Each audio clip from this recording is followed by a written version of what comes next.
नमस्कार, देश प्रदेश के इस खास शो में आपका बहुत बहुत स्वागत है। मैं हूं आपके साथ जया कौशिक त्रिवेदी। बंगाल विधानसभा में पहले चरण का मतदान हो चुका है। अब दूसरे चरण के लिए 1 अप्रैल को वोट पड़ेंगे। जिस सीट पर सबसे ज्यादा लोगों की नजरें टिकी हुई हैं वो है नंदीग्राम सीट। ऐसे में केंद्र बिंदु बन चुके नंदीग्राम में सियासी तपिश काफी बढ़ चुकी है। मुख्यमंत्री ममता बनर्जी व्हील चेयर पर सवार होकर अपने प्रतिद्वंदियों को टक्कर देने के लिए यहां पर निकली हैं और रोड शो कर मुख्यमंत्री ममता बनर्जी ने अपनी ताकत का परिचय भी दिया। आइए देखते हैं हमारे सहयोगी अनुराग द्वारी की ये रिपोर्ट।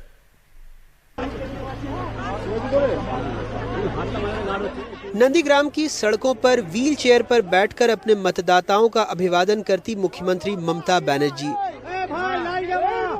एक ऐसी तस्वीर जिसे आज से पहले मतदाताओं ने नहीं देखा, हमने भी नहीं। दादा बसते पारे की हैं? चलो हाँ तो यहाँ पर थोड़ा सा राहत थोड़ी सी मिलती हुई, क्योंकि दीदी तो व्हील चेयर पर आ गई। वीआईपी मूवमेंट हम लोगों को मिल नहीं पाता, तो दादा के साथ उनसे गुजारिश करके थोड़ा सभा की तरफ चलने की कोशिश कर रहे हैं, जहाँ पर उन्होंने, क्योंकि बहुत कड़ा मुकाबला है नंदीग्राम में जहां वो फंसी हुई हैं। लेफ्ट की भी जो युवा उम्मीदवार है मीनाक्षी मुखर्जी, उन्होंने भी एक कड़ा मुकाबला देने की कोशिश की है। सड़क के दोनों तरफ वैसे आप यहाँ पे ठाकुर चौक में जो रयापाड़ा से उन्होंने शुरू किया है, तृणमूल कांग्रेस के सपोर्टर्स देख सकते हैं और वो नारे लगा रहे थे जोर शोर से, खेला होबे खेला होबे। 8 किलोमीटर रोड शो के बाद सभा यहाँ भी पहले हरी धुन, उसके बाद अपने पुराने साथी पर हमला।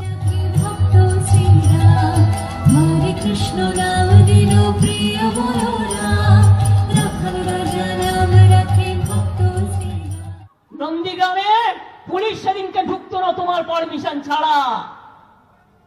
কে নবকুমার সামন্ত, সিপিএম এর হারমাদ, সেদিনও তো লোক খুন করেছে, আর আজ সে বিজেপির নেতা, আর এই মির্জাফর তাদের নেতা বড় বড় কথা বলছে। আমি বাইরের মেয়ে, আমি বাংলার মুখ্যমন্ত্রী, আমি বাইরের মেয়ে, আর তুই বেটা হরিদাস কাঁথির ছেলে কি করে বেড়াস? তুই নন্দীগ্রামের ছেলে হলি কবে? তুই কবে হলি নন্দীগ্রামের ভূমিপুত্র ভাই? তোর তো এটা ভূমিও নয় জমিও নয়, তুই তো দালালি করে গেছিস। उधर बीजेपी के शुभेंदु अधिकारी भी गांव-गांव जाकर नुक्कड़ सभाएं कर रहे हैं। ममता बनर्जी पर तीखा हमला बोल रहे हैं। उन्होंने हारने वाली है, इधर उसका जमीन खिंचक गया। कितना आदमी मेरा साथ घूम रहा है एक एक गांव में। उसका जो रैली में जो 1,500-2 हजार आदमी होता है, मेरा एक 3-4 गांव में 3,000। आप देख लीजिए कितना आदमी मेरे साथ। व्हील चेयर का इम्पैक्ट, व्हील चेयर में बैठ के जा रही है, कोई इम्पैक्ट नहीं है। नाटकबाजी, ड्रामाबाजी, ये सब नंदीग्राम का लोग स्वीकार नहीं करेगा। क्रेप बैंडेज घर में रख के जब कैंपेन में जा रहा है तब क्रेप बैंडेज बांध के नौटंकी कर रहा है। इन आरोपों प्रत्यारोपों के बीच मतदाताओं की अपनी राय है। तो झूठाबाज, वो कोई बात सच बात नहीं, उनका मुंह में जो बात आता है सब झूठा बात। ममता बनर्जी हाँ वो तो हमारा काम किया है, दीदी ने काम किया। नंदीग्राम का संग्राम कितना बड़ा है इसका अंदाजा इसी बात से लगाया जा सकता है कि दीदी ने बाकी सीटों को छोड़कर नंदीग्राम में ही डेरा डाल लिया है। नंदीग्राम का नतीजा क्या होगा ये तो हम नहीं जानते, लेकिन इतना तय है कि विपक्षी दल ममता बनर्जी को एक ही सीट पर हफ्ते भर से ज्यादा बांधने में कामयाब हो गए हैं। नंदीग्राम से कैमरा पर्सन रिजवान खान और मोनिदीपा बनर्जी के साथ अनुराग द्वारी, एनडीटीवी इंडिया। और वहीं दूसरी तरफ पश्चिम बंगाल में हर घटना सियासी मुद्दा बनने की शक्ल ले रहा है। सोमवार को निमटा से बीजेपी के कार्यकर्ता गोपाल मजूमदार की 85 साल की मां शोभा मजूमदार की मौत का मामला भी सियासी तूल पकड़ता दिख रहा है। बीजेपी के कार्यकर्ताओं ने आरोप लगाया कि टीएमसी के कार्यकर्ताओं ने उनकी पिटाई कर दी, जिसकी वजह से उनकी मौत हो गई। जबकि टीएमसी के सांसद और नेता सौगत रॉय ने कहा है कि इस घटना का टीएमसी से कोई लेना देना नहीं है। उन्होंने यहां तक कहा कि बीजेपी के कार्यकर्ता गोपाल मजूमदार के घर के बाहर बहस हो रही थी, जिसमें उनकी मां आगे आ गईं और गिर गईं। वो पहले से बीमार भी थी। उनकी मौत का उनको शोक भी है, ये भी उन्होंने कहा। और बीजेपी ने पिछले महीने आरोप लगाया था कि टीएमसी कार्यकर्ताओं ने घर में घुसकर गोपाल और उनकी मां को पीटा था। अब उनकी मौत के बाद बीजेपी एक बार फिर टीएमसी पर हमलावर हो गई है। केंद्रीय गृह मंत्री अमित शाह ने ट्वीट कर ममता पर निशाना भी साधा है। और गृह मंत्री अमित शाह ने ट्वीट करते हुए जो लिखा है वो भी हम आपको बता दें। लिखा है कि बंगाल की बेटी शोभा मजूमदार जी के निधन से दुखी हूं, जिन्हें टीएमसी के गुंडों ने बेरहमी से पीटा था। उनके परिवार का दर्द और ये जख्म लंबे समय तक ममता दीदी को परेशान करेगा। बंगाल कल हिंसा से मुक्ति के लिए लड़ेगा। बंगाल हमारी बहनों और माताओं के लिए एक सुरक्षित राज्य की लड़ाई लड़ेगा। और इस पर तमाम तरह की राजनीतिक प्रतिक्रियाएं भी आ रही हैं, वो भी सुन लेते हैं। जो सरकार माँ माटी मानुष का नारा लगा के 10 साल सरकार में राज किया है, उसी सरकार की उसी सरकार की जो दल पार्टी टीएमसी का हाथों में एक माँ का मौत, माँ का मृत्यु, ये कैसे लोग देखेगा? Her death had nothing to do with the incidents of altercation between her son Gopal and the Trinamool Congress worker. Gopal had been a CPM worker earlier, joined BJP recently. So like all recent convert, he was a little aggressive. तो दोनों पार्टियां एक दूसरे पर आरोप लगा रही हैं और बीजेपी पर पलटवार करते हुए टीएमसी नेता डेरेक ओब्रायन ने एक ट्वीट किया और ये लिखा है कि हर मौत दुखदाई है। बहरहाल ये टूरिस्ट गैंग बंगाल की छवि खराब करने में लगा है और 85 साल की एक महिला की मौत का राजनीतिकरण निंदनीय है। इस मौत का राजनीति से कोई लेना देना नहीं है।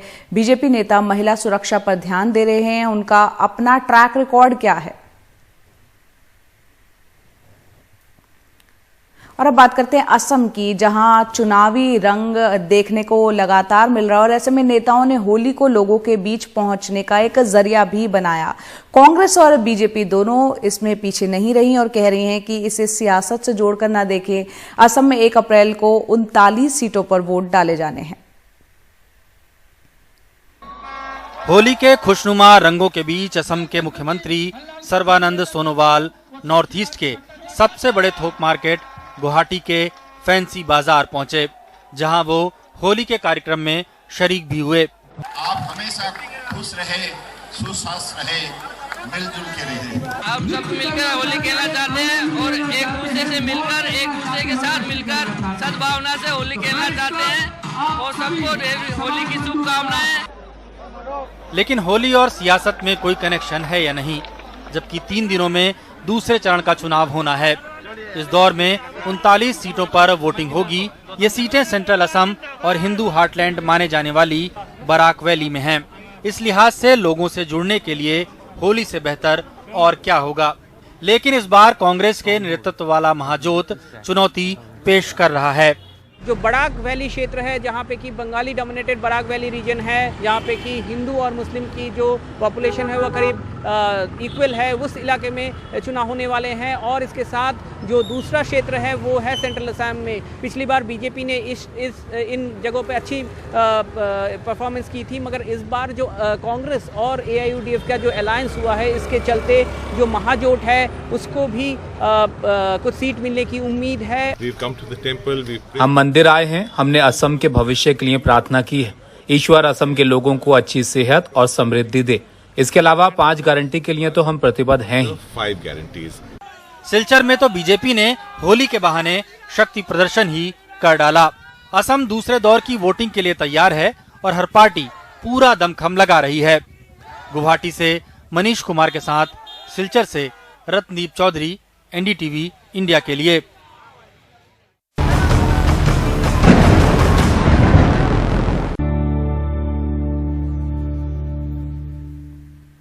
ब्रेक के बाद एक बार फिर आपका स्वागत है और अब खबर मध्य प्रदेश से, जहां अलीराजपुर जिले से एक ऐसी तस्वीर सामने आई जो किसी भी सभ्य समाज के लिए दाग से कम नहीं है। 16 साल की नाबालिग बच्ची के साथ गांव का एक दरिंदा रेप करता है। वहां का आदिवासी समुदाय इसकी सजा तय करता है और पीड़ित को आरोपी के साथ रस्सी से बांधकर उसकी परेड भी निकाली जाती है। आइए देखते हैं रिपोर्ट।